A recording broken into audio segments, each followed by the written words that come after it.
Radio lokal sedang memutar sebuah berita ringan. Suara keras dari speaker handphone menambah jelas berita yang tersiar kala itu. Ya, zaman semakin modern, di mana siaran radio bisa didengarkan lewat handphone kita masing-masing. Baik smartphone maupun handphone biasa, semua bisa digunakan untuk mendengarkan siaran radio. Sebuah notifikasi masuk via DM Instagram. Siapa malam-malam begini DM? Kataku kesal. Kututup notifikasi itu. Lalu 5 menit kemudian handphoneku berdering. Sebuah panggilan WhatsApp. Aku pun mengangkatnya. Setelah mengucap dan menjawab salam, kami pun lalu mengobrol. Ya, Fauzi, kawan lama yang jarang bertemu akhir-akhir ini. Kau tahu kan Nasrul, si playboy itu? Kata Fauzi membuka obrolan. Iya tahu. Anaknya yang sering gonta-ganti pacar itu kan? Dan mantan-mantannya semuanya cantik, kataku santai. Betul. Anak so ganteng itu, dia sudah membuat Afifah menjadi sakit. Ini Afifah sedari tadi nangis terus kerjaannya. Jangan-jangan dipelet deh sama Nasrul, kata Fauzi di seberang telepon sana. Sikat aja dulu sama doa-doa, kataku santai sambil memakan jajanan. Yowes, kalau mau ke rumah Afifah kabarin aja.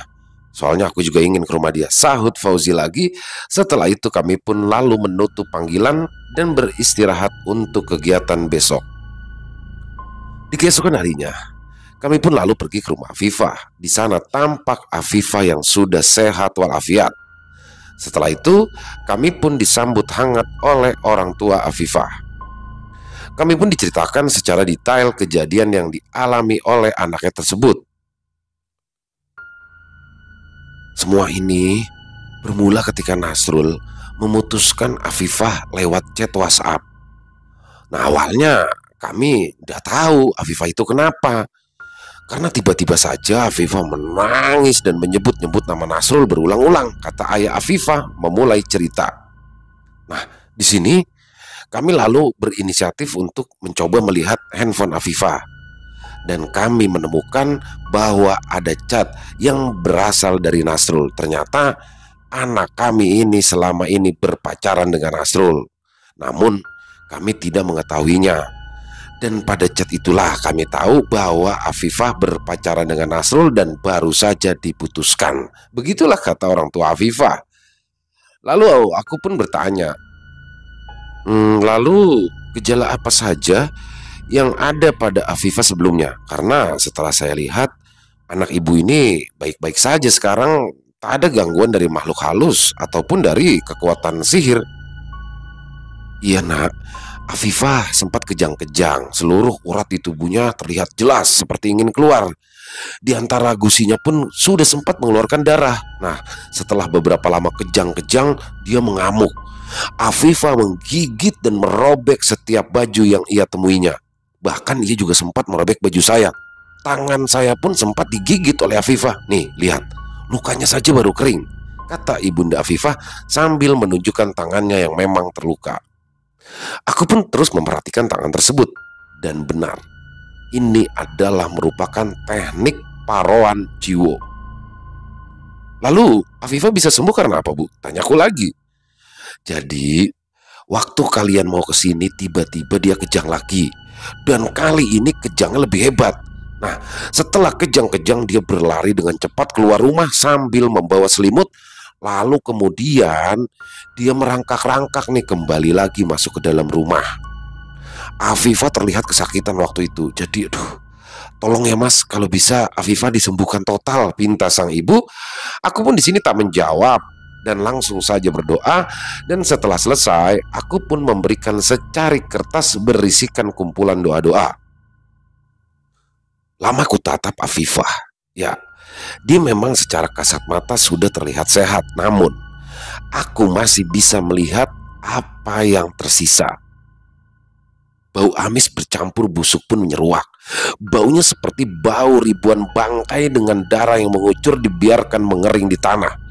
Perpaduan dua bau ini membuat kami semua terasa ingin muntah. Aku pun segera ke depan rumah untuk mencari-cari di mana sumbernya atau di mana buhulnya ditanam. Setelah sekian lama mencari, ternyata aku bisa menemukan, dan lokasi buhul itu ada di pagar depan. Langsung saja kusiramkan buhul itu dengan air ruqyah. Jadi buhul di sini adalah perantara ya, media untuk mengirimkan santet. Selama buhul itu belum ditemukan, sulit sekali untuk menyembuhkan orang-orang yang dikirimi guna-guna santet maupun pelet.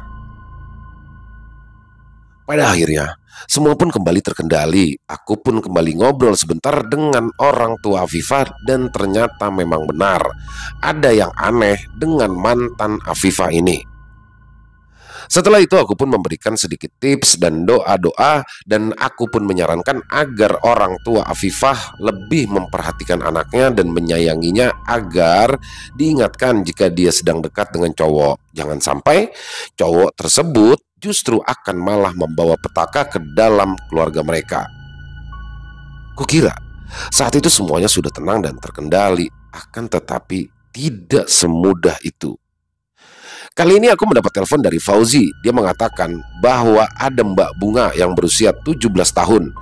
Mbak Bunga ini juga merupakan korban selanjutnya dari Nasrul. Kami pun langsung meluncur ke arah rumah Mbak Bunga. Setelah sampai di sana, Mbak Bunga dan orang tuanya mulai berkisah tentang apa saja yang sudah dialami oleh Mbak Bunga. Sejak pertama kali kenal dengan Nasrul, sampai ketika Nasrul ketahuan selingkuh, hingga kejadian-kejadian setelah Bunga putus dari Nasrul. Mengenal Nasrul, awalnya Bunga ini bertemu Nasrul di sebuah event musik.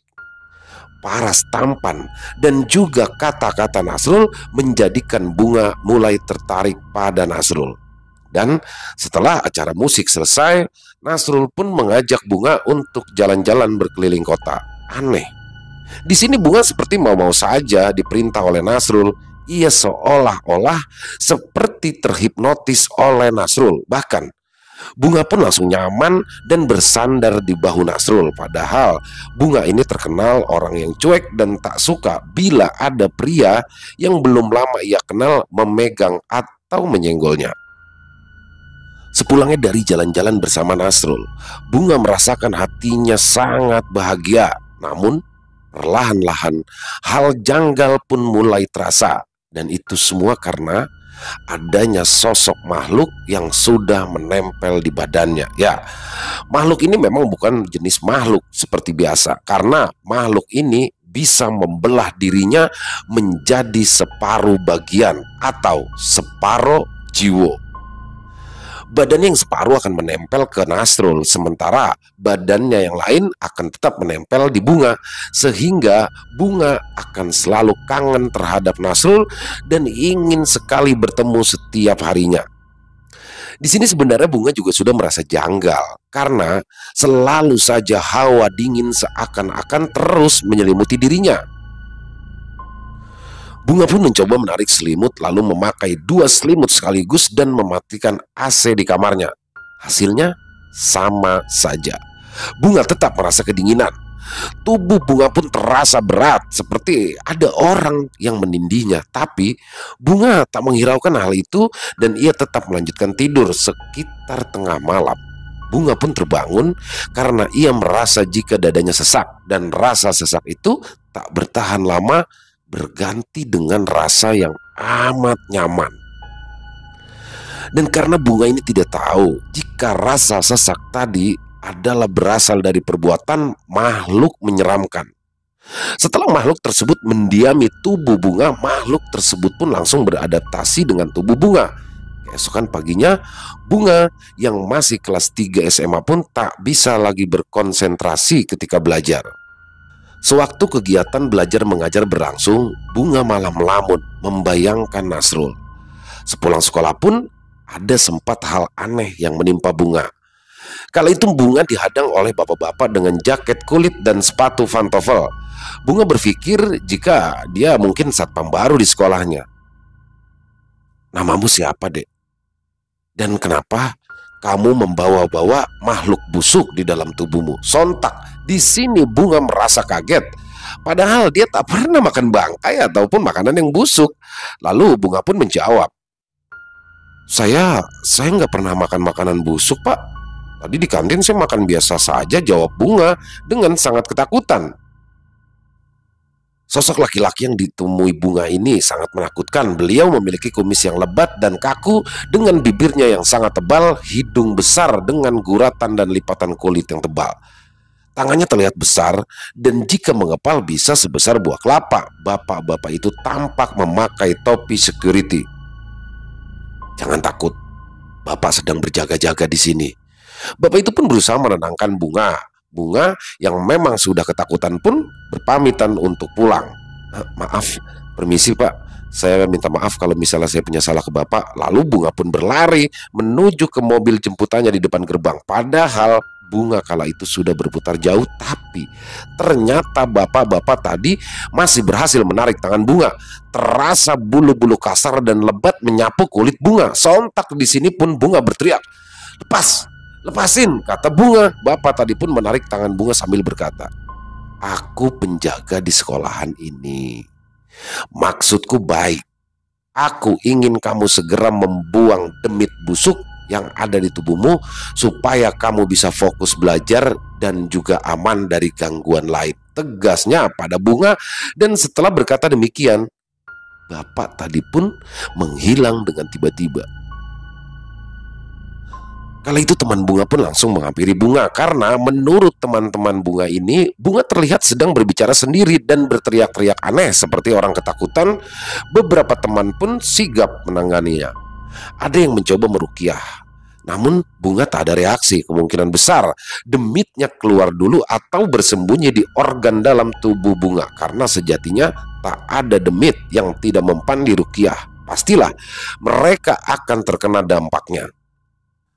Dan setelah Bunga pun sadar dan badannya sudah merasa enakan, dia pun segera masuk ke dalam mobilnya. Tak lupa ia mengucapkan rasa terima kasih kepada kawan-kawannya yang sudah setia membantu. Namun, gangguan di sini belum berakhir. Selama 3 bulan ia dekat dengan Nasrul, ada saja gangguan-gangguan gaib yang datang padanya. Pernah satu malam ketika ia sedang tidur di kamarnya, Bunga kala itu melihat ada yang aneh di atas meja belajarnya. Karena lampu di kamarnya remang-remang kala itu, maka Bunga pun tidak dapat melihat dengan jelas. Akan tetapi, lama-kelamaan jelas bahwa bayangan itu adalah telapak tangan. Telapak tangan lengkap dengan jari-jari yang berwarna ungu kehitaman. Mbak Bunga pun segera menyalakan lampu kamarnya dan potongan tangan tersebut masuk ke dalam loker meja belajarnya. Sontak ia pun menjerit ketakutan. Akhirnya malam itu ia pun tidur dengan ditemani ibunya. Pernah ketika Bunga berjalan-jalan ke sebuah tempat, ia kala itu melihat sekelebatan bayangan putih. Ia pun juga sempat bertemu dengan seorang kakek yang tua renta yang terus saja menatap ke arahnya. Tatapan matanya tajam. Wajahnya yang sedikit menghitam membuat Bunga nampak ketakutan. Pernah juga ketika sekolah, Bunga diperlihatkan sosok tinggi besar waktu pulang di sore hari. Ya, sosok hitam tersebut tampak berdiri tegak di pojokan sekolah. Kepalanya yang besar sampai menutupi kelas di lantai 2. Dan puncaknya adalah ketika ia merasakan ada yang sedang memegangi pundaknya ketika pulang sekolah. Dan sewaktu ia menoleh, ternyata ia melihat sosok makhluk yang sangat menyeramkan. Makhluk itu berwarna abu-abu dan tersenyum menyeringai. Giginya yang kuning dengan taring-taring tajamnya membuat Bunga merinding ketakutan. Namun Bunga kini sudah mulai terbiasa dan sebisa mungkin menghindari makhluk itu. Bunga pun langsung menuju mobil jemputannya dan meminta pas supirnya untuk mempercepat laju kendaraan. Supirnya pun langsung mempercepat laju mobilnya. Bunga tak berani lagi menoleh ke belakang. Ia sesegera mungkin mengalihkan pandangannya dan memilih untuk mendengarkan lagu. Hubungan Mbak Bunga dengan Nasrul pun sudah memasuki tahap pacaran yang lebih serius. Mbak Bunga pun sangat lengket dengan Nasrul. Sampai-sampai apapun yang diminta Nasrul pastinya akan dituruti semua. Bunga seperti dihipnotis. Semuanya terjadi begitu saja. Dan Nasrul pun tak ragu untuk melakukan hal-hal di luar batas.